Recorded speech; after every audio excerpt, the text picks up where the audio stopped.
જય શ્રી કૃષ્ણ, જેનીસ કિચનમાં આપનું સ્વાગત છે। તો ફ્રેન્ડ્સ, આજે આપણે બનાવવાના છીએ રક્ષાબંધન સ્પેશિયલ પેંડા, અને એ પણ માત્ર 10 જ મિનિટની અંદર 4 ટાઈપના પેંડા બની જાય એ ટાઈપના આપણે બનાવવાના છીએ। આપણે 4 ટાઈપના પેંડા એટલા માટે બતાવ્યા છે કે તમને આમાંથી જે પસંદ આવે એ બનાવી શકો। માત્ર 10 મિનિટની અંદર તમે પેંડા બનાવી શકશો। જો તમે રક્ષાબંધનના દિવસે જ પેંડા બનાવવા ઈચ્છતા હોય ને તો પણ બની જશે, એટલા આ ઝડપી બની જાય છે અને એકદમ આસાન રેસીપી છે, અને ગેસ ચાલુ કર્યા વગર જ આપણે આ બનાવવાના છે। તો ચાલો એકદમ ઝડપથી બની જાય એવા 4 ટાઈપના પેંડા આપણે બનાવી લઈએ। અને જો મારી રેસીપી પસંદ આવે તો વિડીયોને લાઈક જરૂરથી કરી દેજો। તો ચાલો બનાવી લઈએ।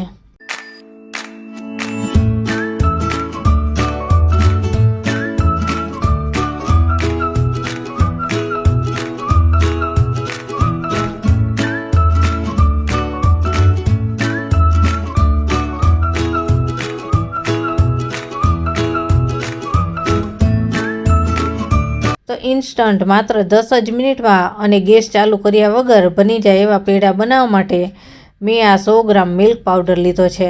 મિલ્ક પાવડર તમે કોઈ પણ કંપનીનો લઈ શકો છો અને કોઈ પણ કરિયાણાની દુકાને આ તમને મળી જશે। હવે આ મેં 100 ગ્રામ નાળિયેરનું છીણ લીધું છે, અને એકદમ ઝીણું જે આવે છે એ આપણે ઉપયોગ કરવાનું છે। અને આ 100 ગ્રામ ખાંડને મેં મિક્સરમાં દળી લીધી છે। એકદમ ઝીણો પાવડર કરી લેવાનો છે, એટલે એકદમ ઝડપથી મિક્સ થઈ જાય। તો આ 100 ગ્રામ છે। હવે આ મેં એક મોટું બાઉલ લીધું છે, એટલે મિક્સ કરતાં ફાવે। તો બાઉલની અંદર આપણે બધું જ લઈ લેવાનું છે। મિલ્ક પાવડર લીધો છે, નાળિયેરનું છીણ લઈ લઈશું, એમાંથી થોડું આપણે બાકી રાખશું, એને આગળ આપણે ઉપયોગ કરવાનો છે। અને ખાંડ એડ કરી દઈશું। ખાંડ આપણે બધી જ એડ કરી દેવાની છે। અને આ 4 થી 5 ઇલાયચીને મેં અધકચરી ખાંડી લીધી છે। સાવ ભૂક્કો નથી કરવાનો, થોડા આખા દાણા રહે એ રીતનું રાખવાનું છે, એ પણ એડ કરી દઈશું। અને હવે આ બધી વસ્તુ આપણે મિક્સ કરી લેવાની છે। આ બધું જ મિક્સ થઈ જાય પછી જ આગળની પ્રોસેસ આપણે કરીશું। ખાંડ, નાળિયેરનું છીણ અને મિલ્ક પાવડર બધું એકદમ સરખી રીતે બધા જ ભાગમાં મિક્સ થઈ જાય એ રીતે આને આપણે મિક્સ કરવાનું છે। તો આ બધી જ વસ્તુ એકદમ સરસ રીતે મિક્સ થઈ ગઈ છે। તમારે જો આમાં કોઈ ઇલાયચીના બદલે અલગ ફ્લેવર જોતો હોય તો તમે એસેન્સ પણ એડ કરી શકો છો। તો આ મિક્સ થઈ ગયું છે, અને હવે આની અંદર આપણે દૂધ એડ કરવાનું છે। આ નોર્મલ દૂધ છે, ગરમ પણ નથી અને ઠંડુ પણ નથી। તો આપણે થોડું થોડું દૂધ એડ કરવાનું છે। અત્યારે આપણે 3 ચમચી જેટલું દૂધ એડ કરીએ છીએ, એટલું મિક્સ થઈ જાય પછી જ આપણે બીજું મિક્સ કરવાનું છે। એકસાથે વધારે દૂધ એડ નહીં કરવાનું, ઘણી વખત આ મિશ્રણ ઢીલું પણ બની જતું હોય છે। તો આપણે બહુ કઠણ પણ નહીં અને બહુ ઢીલું પણ નહીં, પેંડા વાળી શકીએ એ રીતનું મિશ્રણ આપણે તૈયાર કરવાનું છે। તો આને મિક્સ કરતા જઈએ અને જરૂર લાગે એમ થોડું થોડું દૂધ એડ કરતું જવાનું છે। તો હજી આપણે દૂધની જરૂર પડશે, તો આ રીતે ચમચીની મદદથી જ એડ કરવાનું, જરૂરિયાત પ્રમાણે એડ કરીશું। તો ફરી પાછું આપણે 3 થી 4 ચમચી દૂધ એડ કરેલું છે, એટલે ટોટલ આપણે 8 ચમચી જેટલું દૂધ એડ કર્યું છે અત્યાર સુધીમાં। અને હજી જો જરૂર લાગશે તો આપણે એડ કરીશું। તો આ જો આટલું આપણે મિક્સ કરી લીધું છે, અને હવે આપણે હાથેથી મિક્સ કરી લઈશું, એટલે આપણને ખ્યાલ આવે કે પેંડા વળી શકે એવું મિશ્રણ તૈયાર થઈ ગયું છે કે નહીં। તો આ રીતે હાથની મદદથી આપણે લોટ બાંધતા એ રીતે મિક્સ કરતું જવાનું છે। અને હજી જો દૂધની જરૂરિયાત લાગશે તો આપણે દૂધ એડ કરતા જઈશું। હાથેથી મિક્સ કરીશું પછી જ આપણને ખ્યાલ આવે। તો આ મિક્સ કરતા જઈએ છે એમ આપણને હવે ખ્યાલ આવે છે કે હજી આની અંદર થોડું દૂધ આપણે જરૂર પડશે, હજી થોડું કોરું લાગે છે, હજી એકદમ જે સોફ્ટ પેંડા બને એ ટાઈપનું મિશ્રણ આ નથી। તો હજી આપણે 3 ચમચી થાય એટલું દૂધ એડ કરીશું, બહુ વધારે નહીં એડ કરીએ। તો આપણે દૂધ અત્યારે એડ કર્યું છે, ને હજી પાછું મિક્સ કરી લઈએ। હજી જો જરૂર લાગશે તો હજી પણ આપણે એડ કરીશું। આ રીતે થોડું થોડું જ એડ કરતું જવાનું। અને જો હવે મિક્સ થવા લાગ્યું છે, અને પેંડા એકદમ થોડા સોફ્ટ થાય એ રીતનું મિશ્રણ થાય એવું આપણે બનાવવાનું છે। તો ટોટલ આપણે 12 ચમચી જેટલું દૂધ એડ કરેલું છે, અને બસ હવે આમાં આપણે દૂધ એડ કરવાની જરૂર નથી। જો આ રીતનું મિશ્રણ સરસ તૈયાર થઈ ગયું છે, બહુ સોફ્ટ પણ નહીં અને બહુ કઠણ પણ નહીં, એ ટાઈપનું મિશ્રણ આપણે બનાવીશું. એટલે એકદમ સરસ પેડા બનશે. તો બસ આ તૈયાર છે અને હવે આપણે પેડા વાળી લઈશું. તો પેડાના ડેકોરેશન માટે આપણે બદામ લીધી છે, કિસમિસ લીધી છે અને પિસ્તા લીધા છે. અને પિસ્તાને આપણે ઝીણા પણ કરેલા છે અને સ્લાઇસ પણ કરેલી છે. એટલે આપણે 4 ટાઈપના પેડા બનાવવાના છીએ. તો હવે આપણે હાથમાં થોડું ઘી લગાવી દઈશું, એટલે હાથમાં ચોંટે નહીં એટલા માટે. બસ આ રીતે આખી હથેળીમાં લગાવી લેવાનું.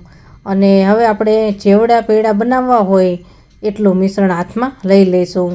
આપણે બહુ નાની પણ નહીં અને મોટી પણ નહીં, એવી મીડિયમ સાઇઝના પેડા બનાવવાના છે. જે મીઠાઈની દુકાનમાં મળતા હોય છે ને એવડી સાઇઝના. તો આવડો લુવો આપણે લઈ લીધો છે. અને હવે આને આપણે હાથમાં થોડું મસળી લેવાનું છે, ક્યાંયથી ક્રેક ન આવે એ રીતના આપણે પેડા બનાવવાના છે. તો આ રીતે આપણે પહેલાં હાથમાં થોડું ગોળ આ રીતે કરી અને પછી થોડું પ્રેસ કરી દેવાનું. એટલે જો આવો પેડાનો શેપ સરસ આવી જશે. આ એકદમ મીઠાઈવાળાની દુકાને મળે એવડી જ સાઇઝ આપણે કરેલી છે જો. અને હવે આની ઉપર આપણે એક બદામ લગાવવાની છે. એટલે આ બદામવાળા પેડા થઈ ગયા. આ રીતે થોડી પ્રેસ કરી દેવાની, એટલે અંદર ચીપકી જાય અને નીકળે નહીં. તો બસ આને સરસ આ રીતે શેપ આપી દેવાનો. તો આ એક પેડો આપણો તૈયાર થઈ ગયો છે.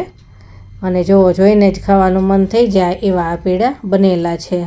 આપણે હજી પણ એક એવો જ પેડો બનાવી લઈશું. આપણે એવડી જ સાઇઝનો લુવો લીધો છે અને એ જ રીતે આપણે એને થોડું પહેલાં મસળી લઈશું આ રીતે, અને પછી રાઉન્ડ શેપ આપી અને થોડું પ્રેસ કરી દેવાનું આ રીતે. તો જ બસ પેડો તૈયાર છે. અને હવે એની ઉપર આપણે બદામ લગાવી દઈશું. તમને જે વસ્તુ પસંદ હોય એ લગાવી શકો ડ્રાયફ્રૂટમાં. તો હવે આપણે બીજો શેપ બનાવીશું. હવે આપણે પિસ્તાવાળા બનાવીશું. તો આ રીતના આપણે એવડી જ સાઇઝનો લુવો લઈ લીધો છે અને એને પણ એ જ રીતે આપણે બનાવવાનો છે. આ રીતે થોડું પહેલાં મસળી અને પછી પ્રેસ કરી દેવાનું છે આ રીતે. જો આ એવડી જ સાઇઝ આપણે બનાવેલી છે. અને હવે આમાં થોડો ખાડો આ રીતે આંગળીની મદદથી પાડી દઈશું. અને એ ખાડાની અંદર આપણે આ રીતે થોડો પિસ્તાનો ભૂકો લગાવી દેવાનો છે. આને બસ આ રીતે ઉપર મૂકી દેશો એટલે થઈ જશે. તો આ તો બહુ જ સરસ લાગે દેખાવમાં. જોઈને જ ખાવાનું મન થઈ જાય. હવે આપણે ત્રીજી ટાઈપના પેડા બનાવી લઈશું અને એના માટે પણ આપણે એવડો જ લુવો લેવાનો છે. આપણે એવડી જ સાઇઝના પેડા એ પણ બનાવવાના છે. આપણે જે ઉપર ડેકોરેશન કરી છે એ આપણે અલગ કરવાનું છે. તો આ જો એ જ રીતે આપણે પેડો બનાવી લીધો છે અને એ જ રીતે પ્રેસ કરી અને એને શેપ આપવાનો છે. આ જો બની ગયો આ રીતે. અને આની ઉપર આપણે પિસ્તા જ લગાવવાના છે, પણ આની ઉપર આપણે પિસ્તાની સ્લાઇસ લગાવીશું આ રીતે. જો આ એક સ્લાઇસ લગાવીએ ને તો પણ દેખાવામાં સરસ લાગે. તો આ બસ પિસ્તાની સ્લાઇસવાળો થઈ ગયો. અને હવે આપણે કોકોનટવાળા આપણે પેડા બનાવીશું, જે એકદમ સરસ લાગે છે, કિસમિસવાળા. અને એ મારા ફેવરિટ પેડા છે, એ મને બહુ જ ગમે. તો એ હવે આપણે બનાવીએ છીએ. આને તો આપણે ખાલી રાઉન્ડ શેપ જ આપવાનો છે. આમાં તમે નાની સાઇઝ કરો એટલે સરસ લાગે. બહુ નાની પણ નહીં અને મોટી પણ નહીં, એવી મીડિયમ. જો આ રીતે પહેલાં રાઉન્ડ શેપ આપી અને પછી નીચેથી થોડું પ્રેસ કરવાનું, એ રીતનો આપણે શેપ આપવાનો છે. હવે આપણે જે આ નાળિયેરનું છીણ થોડું રાખેલું હતું એની અંદર આ રીતે મિક્સ કરી લેવાનું છે. પેડાની ઉપર એનું કોટિંગ કરી લેવાનું છે. આ રીતે એની અંદર ફેરવશો એટલે આખા પેડામાં ચોંટી જશે. બહુ વધારે પણ નહીં અને ઓછું પણ નહીં, એ રીતનું આપણે મીડિયમ લગાવવાનું છે. તો આખા પેડા ઉપર આપણે લગાવી દીધું છે. અને હવે એક કિસમિસ આ રીતે ઉપર લગાવી દેવાની છે. જો કેટલો સરસ બનેલો છે. અને આ પેડા બહુ જ સરસ લાગે છે. તો આપણે એવા પણ 2-3 બનાવી લઈશું. એટલે આ આપણે 4 ટાઈપના પેડા અત્યારે મેં તમને બનાવીને બતાવ્યા. અને તમને જો કંઈ નવો આઈડિયા આવતો હોય ડેકોરેશન માટે કાંઈ નવીન, તો તમે કંઈ નવીન પણ કરી શકો છો. પણ આ જે ડ્રાયફ્રૂટ્સવાળા છે એ બહુ સરસ જ લાગે છે. એટલે હું તો વધારે તો આ જે કિસમિસવાળા છે એ મારા ફેવરિટ છે, એટલે વધારે તો એ જ બનાવતી હોઉં છું. તો આ જો આપણે બધા જ પેડા 3-3, 4-4 પીસ જેટલા બનાવી લીધા છે. અને જુઓ કેવા બન્યા છે. જોઈને જ ખાવાનું મન થઈ જાય એવા સરસ આ પેડા બને છે. અને માત્ર 10 જ મિનિટની અંદર તમે આ પેડા બનાવી શકો છો. જો એકદમ મીઠાઈની દુકાને મળે એ ટાઈપના જ આ બનેલા છે, અને એ પણ ઇન્સ્ટન્ટ ગેસ ચાલુ કર્યા વગર જ. તો તમને મારી આ રેસીપી કેવી લાગી ને એ મને જરૂરથી જણાવજો. અને જો મારી રેસીપી પસંદ આવી હોય ને તો મારી ચેનલને લાઇક, શેર અને સબસ્ક્રાઈબ જરૂરથી કરી દેજો. અને મારી ચેનલ ઉપર તમને બીજી પણ ઘણી બધી મીઠાઈની રેસીપી જોવા મળશે જે તમે રક્ષાબંધનમાં બનાવી શકો, અને એ પણ એકદમ આસાન રીતે, અને જે એમાં વસ્તુઓ વપરાય એ પણ તમને આસાન રીતે મળી જાય એવી વસ્તુમાંથી આપણે બનાવેલી છે. તો એ રેસીપી પણ જરૂર જોજો. અને એ રેસીપી તમને કેવી લાગી એ કમેન્ટમાં જરૂર જણાવજો. અને પેંડો હું તમને એક તોડીને પણ બતાવું કે કેટલા સોફ્ટ બનેલા છે. જો આ રીતે એકદમ આસાનીથી તૂટી જાય, અને અંદરથી પણ જો એકદમ સરસ બનેલા છે. તો ચાલો ફરી મળીશું, ત્યાં સુધી બધાને જય શ્રી કૃષ્ણ.